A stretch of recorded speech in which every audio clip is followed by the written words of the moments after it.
어, 네, 심화 2차 18번 문항 보도록 하겠습니다. 다음 자료는 수도권의 시도간 인구 특성을 나타낸 것이다. 이거는 지금 처음 보는 유형이긴 하네요. 가다 A씨는 각각 경기, 서울, 인천 중 하나임 하고 통근통학 인구하고 전입 전출 인구가 표현되어 있습니다.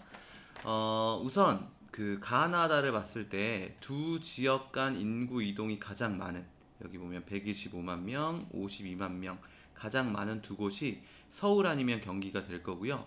나는 자동으로 인천이 됩니다. 그리고 인구 이동이 가장 많은 두 지역 중에서 통근통학으로 가에서 다로 많이 가고 있죠. 그럼 가는 여기는 경기고 여기는 서울이겠구나 라는 걸 알 수가 있습니다. 왜냐면 주로 경기에서 서울로 출퇴근하는 사람들이 많으니까요. 그 다음 전입 전출을 봤을 때 이건 이사를 가는 거죠. 여기도 인구 이동이 제일 많은 데가 봤더니 A랑 B가 인구 이동이 제일 많아요. 119만 명, 172만 명이 인구 이동을 하거든요. 그러면 A, B는 아니면 서울, 경기 중에 하나일 거고 C는 자동으로 인천이 됩니다. 인천이 되고 보니까 B에서 A로 이사 가는 사람이 많네요. B에서 A로 이사 가는 사람이 많고 우리나라 서울은 이제 교회화가 진행되면서 서울에 있는 인구가 빠져나가서 경기도 인구가 증가하고 있다고 했죠. 그러면 가와 A는 경기, B와 다는 서울, 나와 C는 인천이 됩니다. 1번 경기는 주간 인구가 상주 인구보다 많다. 여기 보면 주간의 인구가 많이 서울로 빠져나가는 걸 알 수 있어요. 그래서 주간 인구가 상주 인구보다 적을 거고요. 다가 서울이죠. 서울은 전입 인구가 전출 인구보다 많다. 서울은 여기에 B고 전출 나가는 사람 인구가 들어오는 사람 인구보다 더 많은 걸 알 수가 있네요. 적다. 그 다음 가는 나보다 경기는 인천보다 외국인 근로자 수가 더 많겠죠. 이거는 인구가 더 많기 때문입니다. 경기가 인천보다 인구가 훨씬 많죠.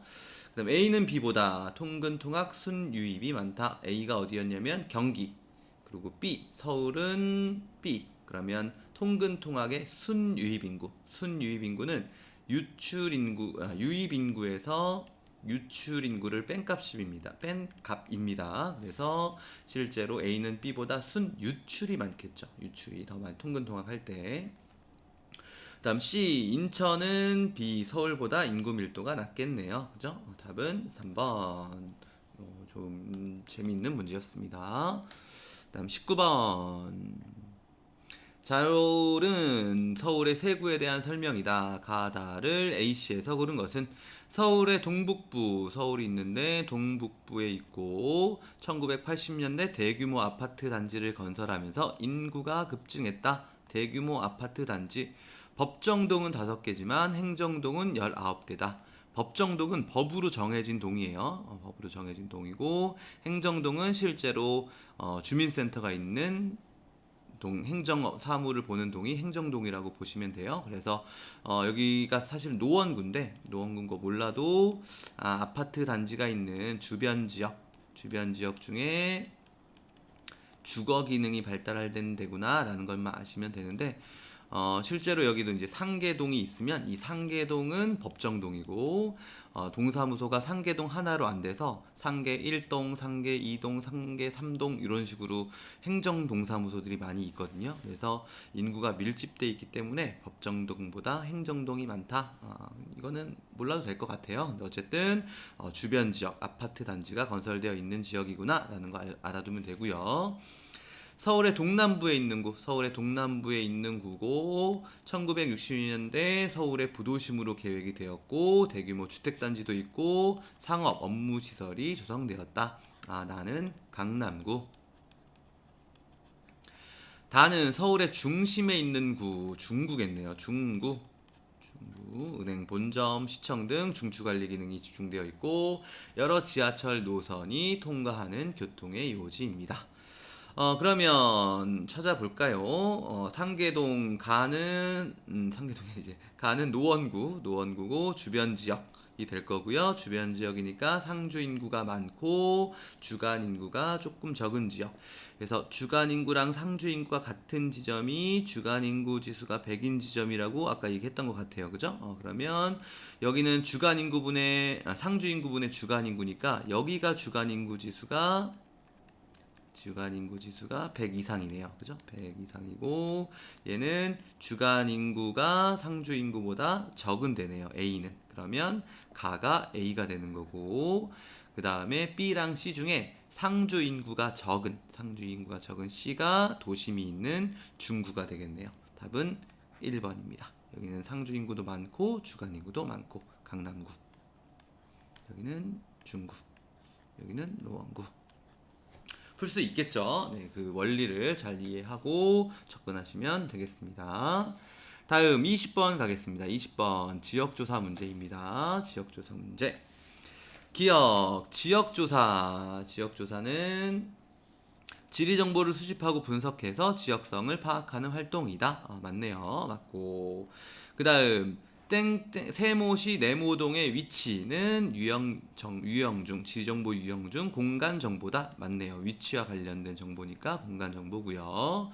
디귿 항공사진과 인터넷 지도를 이용하여 조사하겠습니다. 지역조사 과정 중 실내조사. 네, 실내조사겠네요. 항공사진을 보는 거니까 지도 보고. 네, 맞는 내용이 되겠고요. 주민들의 인식, 지역 변화에 대한 주민들의 인식은 원격 탐사보다는 면담이나 아니면 설문 이런 것들을 통해 하겠죠. 항공사진으로 주민들의 인식을 파악하긴 어려울 것 같습니다. 통계 지도에는 단계 구분도, 도형 표현도, 유선도가 있다. 정답은 4번. 어렵지 않았죠? 21번 가겠습니다. 21번 스티커를 붙이는 놀이네요. 스티커 붙이는 활동입니다. A와 B는 각각 산업사회, 정보사회 중 하나임. 우선 가정과 일터의 결합 정도가 어디가 높다고 봤냐면 A가 높다고 봤어요. A가 높다고 봤는데 B 틀렸대요. 오답이래. 그러면 가정과 일터의 결합 정도가 높은 건 B가 되겠네요. B가 되겠죠. 그죠? B 별이 돼야 돼. 그러면 B는 무슨 사회구나. 가정과 일터가 결합되어 있으니까 얘는 정보사회겠네요. 그죠? 정보사회. 지금 선생님 원격 수업하고 있는 것도 선생님 집이 아니네. 선생님 집에서 했으면 이게 딱 맞는 건데 지금은 학교입니다. 학교. 그러면 A는 산업사회가 되겠네요. 왜냐면 산업사회랑 정보사회 중 하나라고 했으니까. 그러면 봅시다. 기역은 동그라미이다. 기역 볼까요? 쌍방향 매체의 활용 비중. 쌍방향 매체의 활용 비중은 정보사회가 높고 여기는 별이 들어가야 되겠네요. 그러면 기역은 동그라미가 아니라 별입니다. 별이고 2번 가에는 지식 서비스 산업 종사자 비중이 들어갈 수 있다. 가에 지식 서비스 산업 종사자 비중이 들어가면 여기에는 별이 들어가야 되네요. 그죠? 별이 들어가야 되는데 오답이라고 했네. 그러면 가에는 요거는 들어갈 수 없습니다. 있고 나에는 소품종 대량 생산 방식의 비중이 들어갈 수 있다. 소품종 대량 생산의 방식이 높은 거는 산업사회죠. 산업사회 동그라미가 들어갔고 정답이네요. 그러면 나에는 소품종 대량 생산 방식의 비중이 들어갈 수 있습니다. 정답은 3번. 이것도 내용 자체가 어렵다기보다는 논리로 조금 이렇게 헷갈리게 하는 문제니까 이런 문제 나오면 혼동하지 말고 침착하게 문제 푸시면 되겠습니다. 다음 글의 가다 산맥에 대한 설명으로 옳은 것은 차마고도는 차와 말을 교환하던 아시아의 오랜 교역로 중 하나이다. 두 대륙판이 충돌해서 생기는 경계에 발달한 습곡산지인 가. 두 대륙판이 충돌했고 아시아에 있으니까 가는 히말라야 산맥이 되겠네요. 카판약은 잉카 제국이 통신, 교역, 방어를 목적으로 건설하였다. 고산 도시가 있고 쿠스코를 중심으로 연결된 이 길은 나 산맥을 지난다. 잉카 제국이 있는 산맥이니까 여기는 안데스 산맥이네요. 블루리스 파크웨이는 미국 동부, 미국의 동부래요. 미국 동쪽 세 개 주를 연결하는 약 750km의 도로이다. 이 길은 석탄이 풍부한 다 산맥을 지난다. 미국 동부에 있는 산맥이니까 얘는 에팔레치아 산맥이 되겠네요. 에팔레치아 산맥이고 얘는 고기스콕. 석탄이 많죠. 그리고 얘는 신기스콕입니다. 신기. 1번 가는 히말라야는 고기스콕이 아니라 신기고요. 안데스 산맥은 대륙판과 해양판이 수렴하여 형성되었습니다. 맞고요. 에팔레치아 산맥은 불레고리가 환태평양 조산대였죠. 그죠? 환태평양 조산대.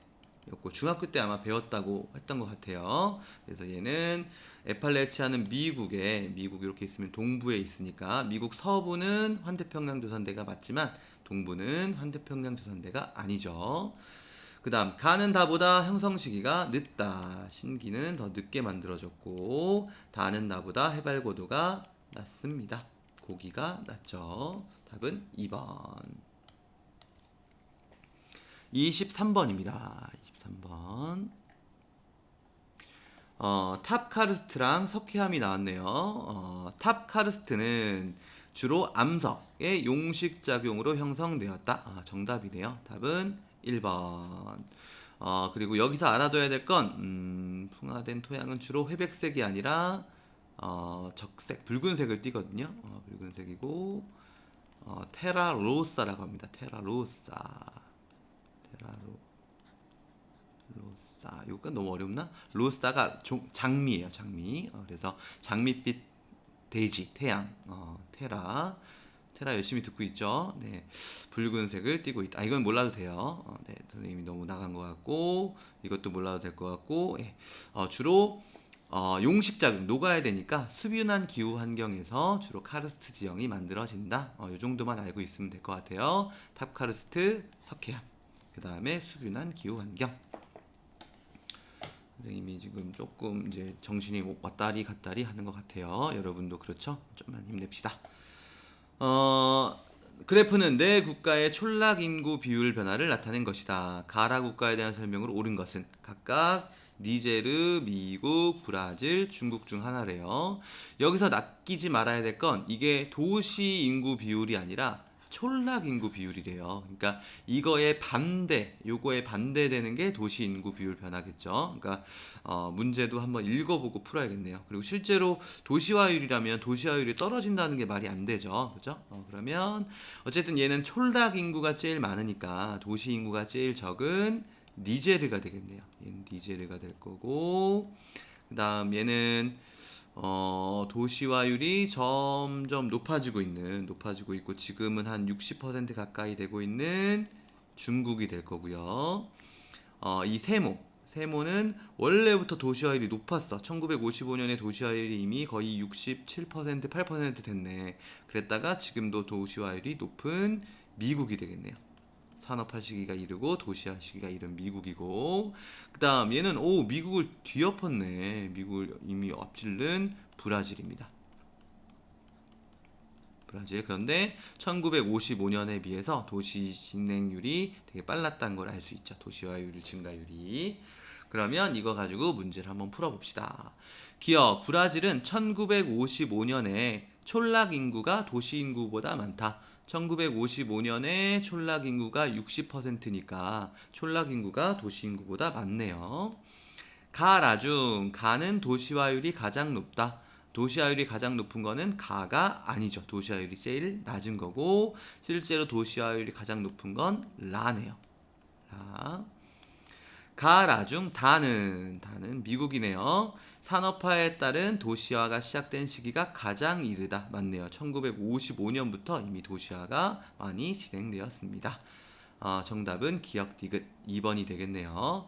또 한번 볼까요? 브라질은 중국보다 2015년 도시 인구가 많다. 이거는 전체 인구를 알아야 되긴 하는데 중국이 워낙 인구가 많으니까 브라질보다 도시화율은 낮지만 도시 인구는 중국 나가 더 많습니다. 이거는 틀렸고요. 정답은 기억 디귿 2번입니다. 인구까지는 몰라도 됩니다.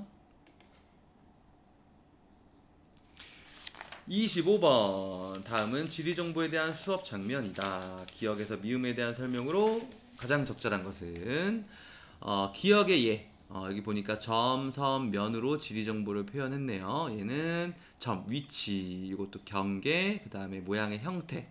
기억은 공간 정보가 되겠네요. 공간 정보고, 니은은 인구, 면적, 평균 기온, 속성 정보. 그 다음에 디귿은 인접성, 얼마나 붙어 있어서 계층, 하이어리컬이죠, 그죠? 어떤 계층, 어디가 더 상위 도시고 중위 도시고 하위 도시이냐? 이거는 관계 정보입니다. 기억의 예, 대전광역시의 연령층별 인구 비율. 인구 비율은 속성 정보겠네요, 그죠? 속성 정보고. 그 다음 니은 어떤 장소나 현상의 위치나 형태. 요거는 공간 정보. 틀렸고. 그 다음 관계 정보를 표현한 예로는 36도 21분 04초 북위, 127도 23분 06초 동경. 요거는 공간 정보겠네요, 그죠? 어디에 위치하느냐니까. 그러니까 3번도 틀렸고요. 야외 조사는 조사 지역을 직접 방문하여 정보를 이거 큰일 났다. 미음이네요, 그죠? 원격 탐사네요. 원격 탐사는 조사 지역을 직접 방문하여 정보를 수집하는 활동이다. 이거 낚일 뻔했네. 틀렸죠. 그 다음 야외 조사는 원격 탐사보다 지리정보 수집 방법으로 도입된 시기가 빠르다. 야외 조사는 옛날부터 했겠죠. 답은 5번입니다. 26번으로 가겠습니다. 그래프는 지도에 표시된 세 지역의 시기별 주택수 증가량을 나타낸 것이다. 가다에 대한 설명으로 옳은 것은 이것도 재밌는 문제네요. 여기 서울이 있고 여기가 서울 바로 밑에 있는 여기가 강남이었죠. 강남 밑에 성남. 강남 밑에 원래 분당이라고 그랬죠. 분당에 있는 성남. 그 다음에 여기가 오산. 우리 셈하고 있는 오산 별표 칠까요? 셈하고 있는 오산이고 오산을 이렇게 둘러싸고 있는 데가 화성. 그래서 우리 교육청은 화성 오산 교육청이 같이 있습니다. 그 다음에 여기는 어디야? 포천이네요. 포천이고 이렇게 세 지역이 있고 지역명을 몰라도 이 아파트가 만들어진 시기, 아파트가 아니라 주택이 많이 증가한 시기를 가지고 이걸 찾을 수 있어야 돼요. 다는 1990년대 이후 보면 아무 때도 이렇게 그 주택이 팍 늘어난 때가 없어요. 다가 포천이구나. 서울과의 거리가 조금 더 먼 지역이구나라고 생각하시면 될 것 같아요. 여기는 포천. 그다음 가는 1990년대 1기 신도시가 있어서 이때 신도시가 발달하기 시작한 지역이겠네요. 여기는 성남. 그리고 2010년 이후 2000년대부터 2010년에 아파트가 팍 늘어났네. 여기는 화성. 그러면 여기가 가, 여기가 나. 한번 볼까요? 1번 성남에는 수도권 1기 신도시와 2기 신도시가 있다. 정답이네요. 1기 신도시로 분당이 있고 분당이 있고 2기 신도시로 판교가 있었습니다. 판교. 답은 1번. 가는 다보다 주간 인구 지수가 높다. 가는 다보다 주간 인구 지수가 높지가 않죠. 왜냐면 성남 인구가 서울로 통근통화 가는 인구 비율이 더 많기 때문에 틀렸고요. 화성은 성남보다 정보 서비스업 종사자 수가 적습니다. 성남에는 선생님 전에도 잠깐 얘기했지만 테크노밸리 이런 것도 있고 네이와 본사 뭐 이런 데들이 있습니다. 나는 다보다 화성은 포천보다 지역 내 농가 인구 비율은 낮죠. 그다음 다는 나보다 포천은 화성보다 제조업 종사자 수가 적습니다. 화성은 제조업이 발달했다고 했어요. 계양자동차, 선원전자, 선원 이런 데가 있습니다. 그 다음 27번 다음 자료에 가다에 해당하는 지역을 지도의 A부터 C에서 고른 것은 요거는 서울 지도네요. 그죠? 이제 서울 지도 알 수 있겠죠? 한강 여의도. 여기는 중구. 여기 계속 나오네. 노원구. 지금 보니까 노원구는 약간 니은이다. 그죠? 니은. 여기 기역, 구로구, 금천구. 여기 금천구. 이거 니은은 좀 그런가? 네. 하여튼 그렇습니다. 중구는 도심이 위치한 지역이고 노원구는 주변 지역인데 주거 기능이 발달한 주변 지역이 위치하고, 금천구도 주변 지역이긴 한데 여기는 제조업이 발달한 지역이었습니다. 주요 업종별 종사자 수하고 통근 통학 인구가 있네요. 가랑 나를 비교했을 때 보면 가로 나에서 많은 사람들이 이동하고 있고요. 다에서도 많은 사람들이 가로 이동하고 있습니다. 그리고 금융 및 보험업에 종사하는 사람 수가 제일 많아요. 그러면 가가 도심이구나, 중구가 되겠구나, 이걸 알 수 있네요. 그 다음 나는 제조업 종사자 수도 적고 금융 및 보험업 종사자 수도 적어요. 여기는 주거 기능이 발달한 데니까 A겠네요. 답은 B, A, C 3번이고요. 다는 제조업 기능이 발달한 금천구가 되겠습니다. 실제로 중구 도심에도 제조업 기능들이 어느 정도 있거든요. 그래서 약간 중간 지역이라고도 볼 수 있는데, 그 지역에는 예전에 만들어진 그런 작은 규모의 공장들이 많이 있어서 제조업 종사자 수가 생각보다 조금 많이 나타나고 있긴 하네요. 그런데 상대적인 개념으로 보면 다의 제조업 종사자 수가 훨씬 많은 것을 알 수 있습니다.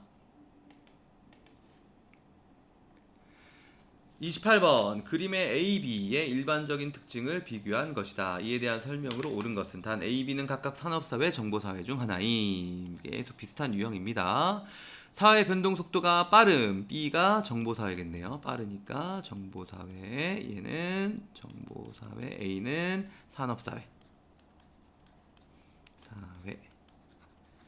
산업사회, 정보사회 써놓고 하면 좀 덜 헷갈리더라고요. A는 B에 비해 전자상거래 비중이 작다. 산업사회는 정보사회에 비해 전자상거래 비중이 작네요. 뭐야? 긴장했는데 답이 쉽게 나왔네요. 답은 1번. 나머지는 여러분들이 해볼 수 있겠죠? 네. 해봐도 그냥 넘어가도 될 것 같아요. 쭉 읽어보고 여러분들이 하면 될 것 같습니다. 답이 쉽게 나왔네요. 1번. 그 다음 선생님 30분 안에 끝내주려고 하는데 지금 2장이 남았네요. 봅시다. 다음 자료를 고려하여 가족보건센터를 만들고자 한다. 조건에 적합한 국가를 고른 것은 2개씩 골라야 되나 보네요. 봅시다. 1인당 국내 총생산이 2,000 이상이면 1점, 여기 1점, 1점, 얘는 2점, 얘는 3점, 3점. 그 다음에 여기는 3점, 2점, 3점, 1점, 3점.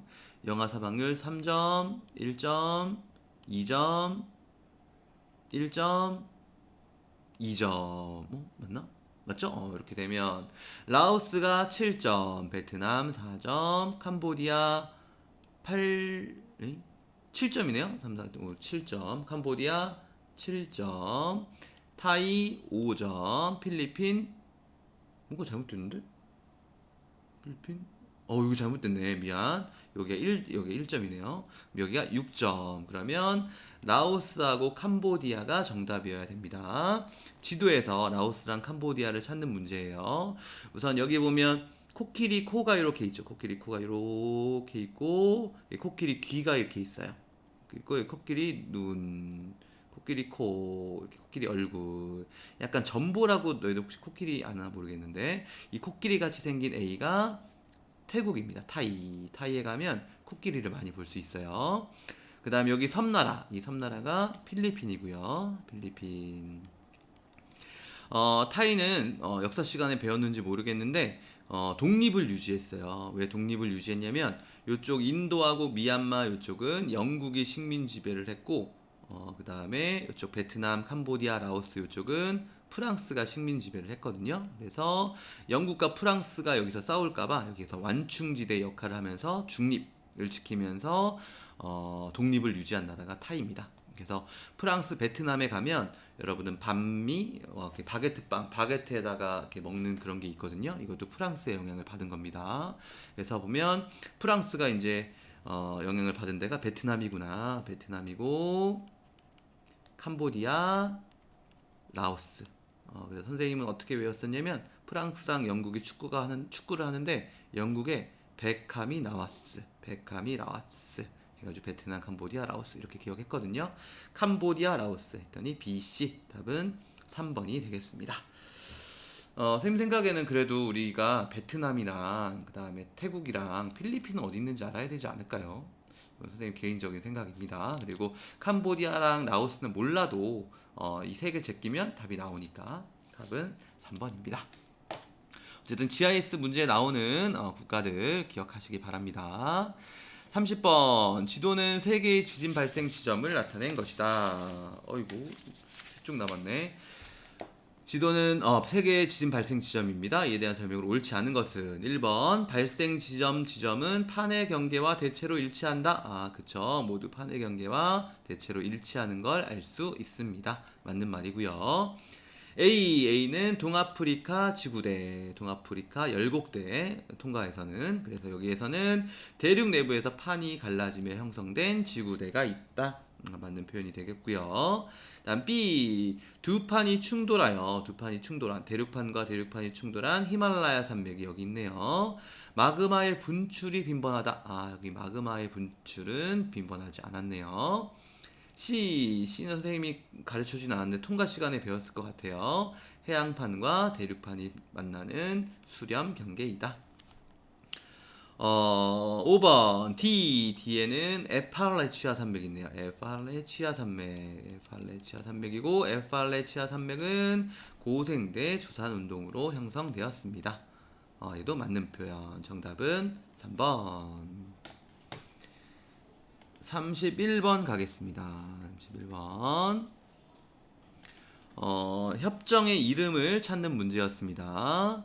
온실가스를 감축하려는 국제사회의 노력 RE100. 요거는 파리 협정이 되겠네요. 파리 협정이고 그 다음에 폐플라스틱을 비롯한 유해 폐기물의 국가 간 이동을 막는 협약은 바젤 협약이었죠. 정답은 1번. 람사르 협약은 습지 보호를 위한 협약이었고요. 제네바 협약은 패스하도록 하겠습니다. 32번 그래프는 지도에 표시된 세 지역의 인구 특성을 나타낸 것이다. A부터 C 지역에 대한 설명으로 옳은 것은 우선 여기는 서울이랑 가까운 여기 강남 밑에 분당 있는 성당, 오산 옆에 화성, 여기는 어딘가요? 아니요, 가평입니다. 가평. 아까 여긴 포천이랑 가평이 나왔네요. 유소년 부양비랑 노년 부양비가 나왔네요. 노년 부양비가 높다는 건 그만큼 노년층 인구 비율이 높다는 거고 약간 시골적 성격이 강하겠죠. 그죠? 약간 농촌의 성격, 촌락적 성격이 강한 C가 가평이 될 거고요. C가 가평이고 그 다음 유소년 부양비. 이거는 이거까지는 좀 어려우려나? 유소년 부양비는 이제 청소년 14세 이하의 인구 비율인데 이 지역이 화성이랑 성남 중에 어디가 더 높아요 하면 화성이 더 높아요. 왜냐면 화성에는 동탄 2기 신도시가 많이 건설되면서 많은 청소년들이 유입하게 된 거죠. 그래서 지금 우리 반에도 35명씩 공부하고 있는 이유가 그런 것 때문입니다. 화성 전체가 다 과밀학급이에요. 그래서 A가 화성, B가 성남. 이걸 가지고 문제를 풀어보도록 하겠습니다. A. 화성은 성남보다 서울로 통근 통학하는 인구 비율이 낮습니다. 화성은 제조업이 발달해서 화성으로 들어오는 사람들이 많았어요. A는 C보다 청장년층 인구 비율이 낮다. 화성은 가평보다 청장년층 인구 비율이 낮나요? 이건 어떻게 알지? 어떻게 하냐면 유소년 부양비랑 그 다음에 노년 부양비를 더해 보는 거예요. 이거는 조금 인구 문제가 됐네. 이거는 뺐어야 됐네. 유소년 부양비가 한 25 정도 되고 노년 부양비가 한 12 정도가 되죠. 그러면 더하면 한 37 정도가 총 부양비가 되고 가평은 노년 부양비가 벌써 38이 넘어가네요. 그러면 화성은 가평보다 청장년층 인구 비율이 높습니다. 높다. 그 다음 B는 성남은 화성보다 성비가 낮습니다.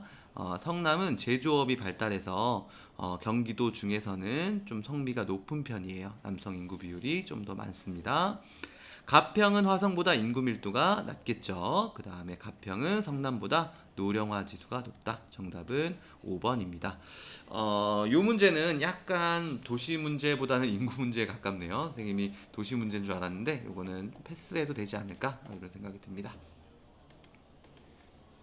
나중에 인구 또 배울 거예요. 네.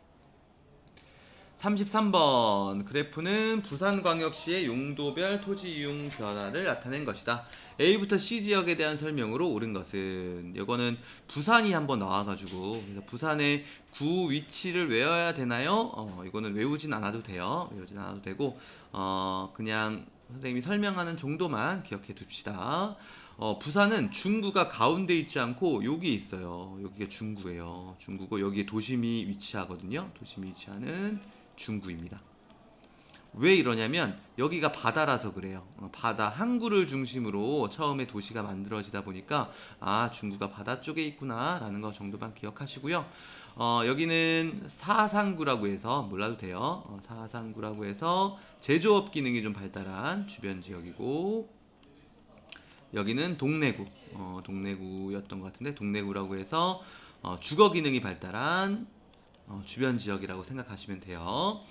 보면 A, B, C를 보면 A가 상업 지역이 많네. 그럼 여긴 도심이 많은 데네. 알 수 있겠죠. 그 다음에 여기는 주거 지역 발달된 주변 지역이겠네. 알 수 있을 거고. 그 다음에 여기는 공업 지역이 많은 데네. C는 공업 지역이 많네. C는 공업 지역이 발달한 주변 지역이구나. 이렇게 알 수 있을 거예요. 그래서 여기가 A, 여기가 B, 여기가 C. 한번 볼게요. 문제는 몰라도 풀릴 것 같은데 볼게요. 1번 B는 바다와 인접하고 있다. B는 바다와 인접하고 있지 않은데 선생님 저 부산 몰라요 하면 넘어가고 정답은 아니고 A는 상업지역이 있는 지역이니까 도심이 위치한 지역이겠네. 도심이 있는 지역은 B 주거지역이 있는 데보다 주간인구 지수가 높다. 맞네요. 정답은 2번. 그래서 부산의 위치를 다 알라고 이 문제를 제시한 건 아니고 요 자료를 보고 도심이랑 주변 지역 찾을 수 있으면 문제 풀 수 있었죠. 그죠? 답은 2번입니다. 조금 시간이 됐는데 더 할게요. 지금 자르기가 좀 애매한 것 같아. 지금 청소 시간이라 청소하고 있어요. 여러분들. 다음 글에서 도출할 수 있는 정보사회의 문제점 어떤 문제가 있나 볼까요? 쭉 보다 보면 사회 구성원은 정보통신기기의 구매 능력 정도, 그 다음에 고급 정보에 대한 비용 지불 능력 정도, 소프트웨어 기술 습득 능력 정도, 서비스 활용 능력 등에 따라서 적응하는 사람과 뒤처지는 사람으로 구분된다. 디지털 디바이드. 답은 4번입니다. 요거는 쭉 문제 읽어보면 되겠죠? 읽어보면 될 것 같고요. 35번 요 문제가 좀 어렵겠네요. 표의 가라에 대한 설명으로 옳은 것은 선생님 같은 경우에는 이제 세계지도가 약간 머릿속에 그려져 있어서 조금 대충 감으로 찍을 수가 있는데 여러분들은 좀 그렇지 않을 것 같아서 한번 같이 풀어봅시다. 가는 북위 31도 그 다음에 서경 8도예요. 선생님은 이 문제를 풀 때는 우리나라의 위치를 생각합니다. 우리나라의 위치가 보통 북위 38도 선에 있고 그 다음에 동경 120 몇 도로 해야 되나? 128도 정도로 할까요? 128도? 128 128도 정도라고 생각하면 되거든요. 120에서 135 사이에 있는데 그러면 우리나라에서 보고 그 다음에 영국 같은 경우에는 영국의 본초 좌우선이 지나는 데가 영도니까 경도 영도인 걸 기준으로 해서 한번 보는 거예요. 그러면 가는 우리나라보다는 조금 남쪽에 있고 한 7도 정도 남쪽에 있으면서 서경 8도예요. 그러니까 영국에서 시작해서 영국에서 서쪽으로 한 8도 정도 조금 간 거죠. 우리나라보다 밑에 있고 영국보다 조금 밑에 있으면 여기는 왠지 약간 지중해 근처가 아닐까 이런 생각이 들거든요. 지중해 근처가 아닐까 이런 생각이 드는데 문제를 보는 거죠. 가는 동아프리카 지구대가 형성된 지역이다. 동아프리카 지구대면 그 적도랑 그 적도 밑에 쪽에 있지 않았나? 그죠? 그러면 적도가 되려면 북위 31도는 좀 아닌 것 같아. 그죠? 가는 동아프리카 지구대가 형성되는 지역이 아닙니다. 이렇게 찍어야 되는 거예요. 여러분들 모든 지역을 다 외울 수 없어. 몇 개 내가 기준이 되는 선을 잡아놓고 그 다음에 거기서 대략적인 위치를 생각해 두고 찍는 문제입니다. 수능은 찍는 거라 그랬어요. 합리적으로 찍는 거. 2번 나는 환태평양 조산대가 속한 지역이다. 보세요. 북위 37도. 우리나라랑 거의 똑같은 선상에 위치하고 있는데 동경 37도예요. 그러니까 영국에서 우리나라로 오다가 말았어. 영국이 있는 그 지점에서 우리나라 오다가 만 지역이니까 선생님 생각에는 여기는 터키쯤이 아닐까, 약간 튀르키예 쪽이 아닐까라는 생각이 드는데 한번 볼게요. 튀르키예는 환태평양 조산대는 아니겠네요. 그죠? 여기는 환태평양은 우리나라 밑이랑 우리나라 오른쪽에 있을 것 같은데, 그죠? 여기는 알프스 히말라야 조산대인 것 같긴 한데 환태평양 조산대는 아닌 것 같아요. 그 다음 다는 유라시아판과 아라비아판이 만나는 지역이다 라고 했는데, 보면 적도쯤에 있어요. 적도보다 약간 남쪽에 있는데 동경 120도야. 동경 120도면 영국 쪽에서 우리나라 쪽으로 한참 와야 돼. 우리나라로 오다가 중간 끊긴 지역. 근데 적도랑 가까워. 여기 선생님 생각에 인도네시아나 이쪽 되지 않을까 이런 생각이 들거든요.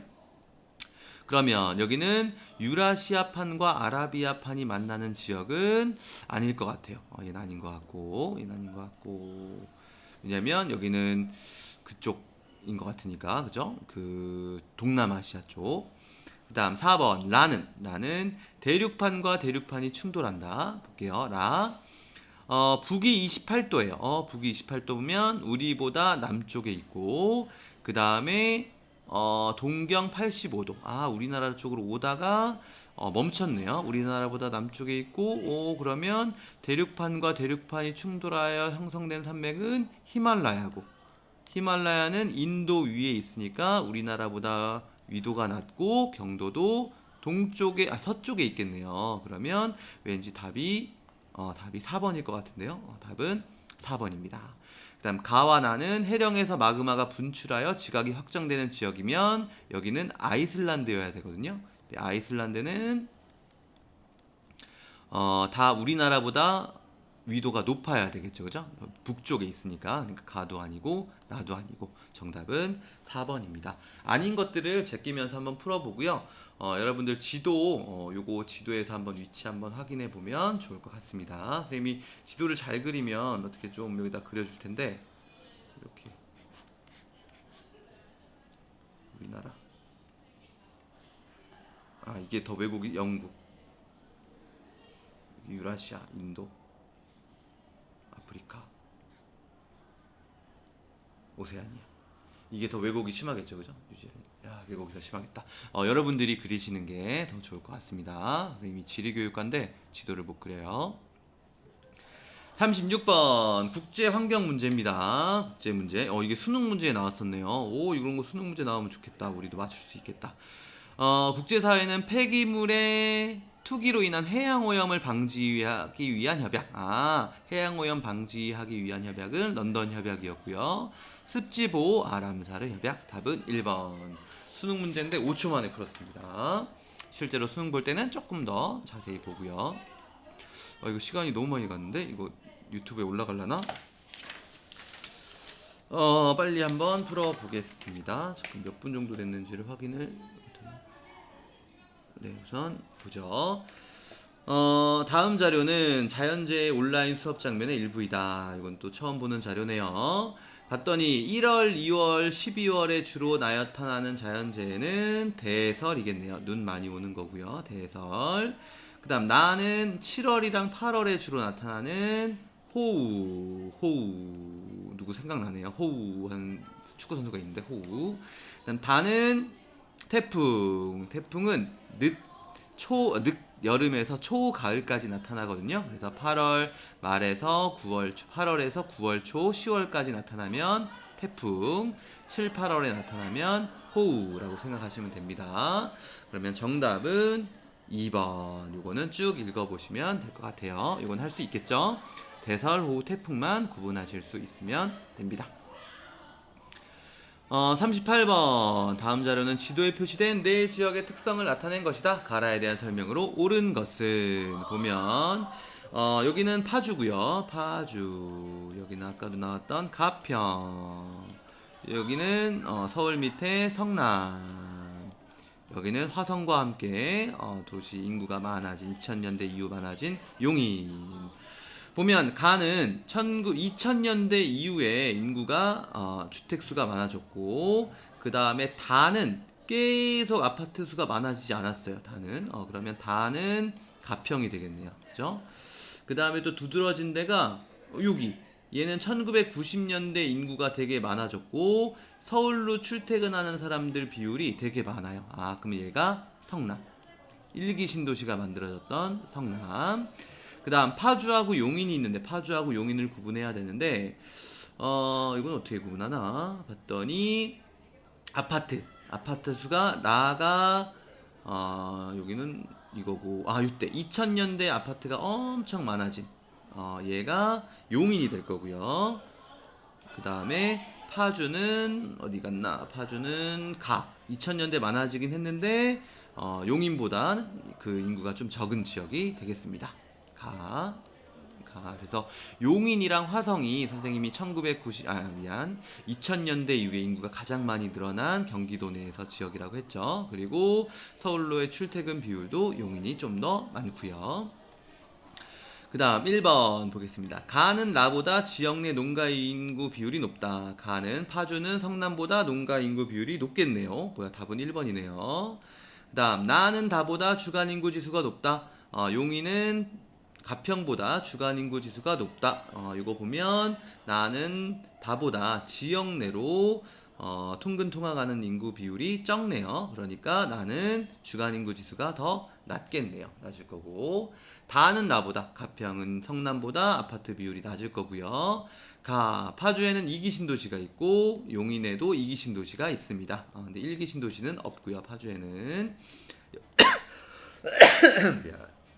미안 성남에만 1기 신도시가 있습니다. 이 중에서 물을 마셔야 되는데 가라 중 생산자 서비스업 종사자 수는 성남에 가장 많습니다. 답은 1번. 좀 어려운 문제였네요. 마지막 문제 갑니다. 산업사회 정보사회 중 하나임인데 약간 채점을 해야 되고 좀 많이 꼰 문제예요. 한번 볼게요. 각각 산업사회 정보사회 중 하나이고 A는 B에 비해 가가 높은가? 기억이고 아니요. B는 A에 비해 정보 제공자와 수용자 간 구분이 명확합니까? 했는데 아니요라고 했대요. 그러면 A가 근데 점수 1점을 받았어. 맞았으니까 A가 정보 제공자와 수용자 간 구분이 명확한 거네요. 그러면 A가 산업사회가 될 거고요. B가 정보사회가 될 겁니다. 산업사회는 정보를 제공하는 사람, 수용하는 사람이 똑같지만 정보사회는 우리도 선생님도 지금 정보를 제공하고 있으니까요. 제공자와 수용자 간 구분이 어렵습니다. 그러면 볼게요. A는 B에 비해 산업사회는 정보사회에 비해 물리적 거리가 사회적 관계 형성에 미치는 제약 정도가 크다. 맞네요. 이건 맞고 그 다음 가에 사회의 다원화 정도가 들어가면 사회의 다원화 정도가 높은가? 라고 하면 A는 산업사회는 정보사회에 비해 사회의 다원화 정도가 높지 않죠. 그러니까 얘는 아니요가 돼야 기억이 1점이 되는데 그러면 얘가 만약에 들어가면 기억은 빵점이 되겠네요. 얘는 얘라고 답했으니까. 그 다음 기억이 0점이면 얘는 틀려야 돼요. 그럼 얘는 아니요가 맞는 답이 돼야 돼요. 그러면 가에는 가정과 일터의 결합 정도가 들어갈 수 없다야 또. 뭐야. 가정과 일터의 결합 정도 하나씩 볼게요. A는 산업사회는 정보사회에 비해 가정과 일터의 결합 정도가 높은가? 라고 했는데 그러면 높은가 하면 결합 정도가 아니죠. 낮죠. 아니요가 되고 아니요면 0점이 되니까 들어갈 수 있네요. 근데 얘는 없다고 했네요. 그죠? 예, 틀렸네. 정답은 1번이 되겠습니다. 혼동할 수 있는데 이건 논리 문제니까 있다 없다. 없다는 맞다. 이런 걸 가지고 문제를 풀어야겠네요. 네, 여기까지 다 같이 풀어봤습니다. 여러분들 고생 많으셨고 마지막까지 힘내시기 바랍니다. 화이팅 하세요. 화이팅!